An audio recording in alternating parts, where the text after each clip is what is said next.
एक समय की बात है, एक गांव में रामू नाम का एक गरीब किसान रहता था। वह शिवभक्त था और हर सोमवार शिवजी को जल चढ़ाता था। उसकी पूरी श्रद्धा भोलेनाथ में थी, लेकिन उसका जीवन कठिनाइयों से भरा था। फसलें सूख रही थीं, घर में भोजन का संकट था और परिवार परेशान था। एक दिन निराश रामू शिवलिंग के सामने बैठकर रोने लगा। उसने कहा, भोलेनाथ, मैं आपका इतना बड़ा भक्त हूं, फिर भी मेरी हर परीक्षा इतनी कठिन क्यों है? क्या आप मेरी मदद नहीं करेंगे?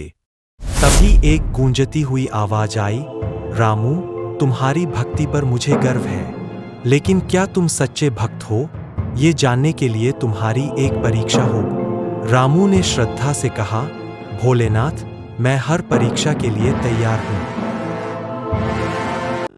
अगले दिन रामू के खेत में एक अजनबी आए, जो बहुत भूखा और प्यासा था।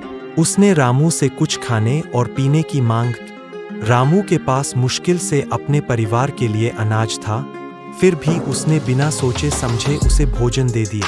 अजनबी ने कहा, तुम्हारे पास इतना कम है, फिर भी तुमने मुझे दे दिए, क्यों? रामू ने जवाब दिया, भोलेनाथ सिखाते हैं कि जरूरतमंद की मदद करना सबसे बड़ा धर्म है। नबी भी मुस्कुराया और चला गए।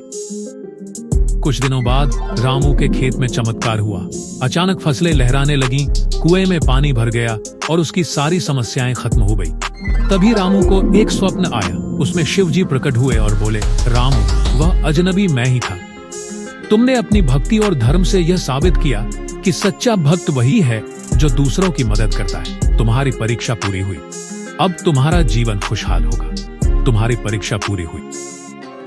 कहानी का निष्कर्ष। इस कहानी से हमें यह सीख मिलती है, सच्ची भक्ति का मतलब सिर्फ पूजा करना नहीं, बल्कि दूसरों की मदद करना भी है। परिस्थितियां चाहे जितनी कठिन हो, हमें अपना धर्म और मानवता नहीं छोड़नी चाहिए।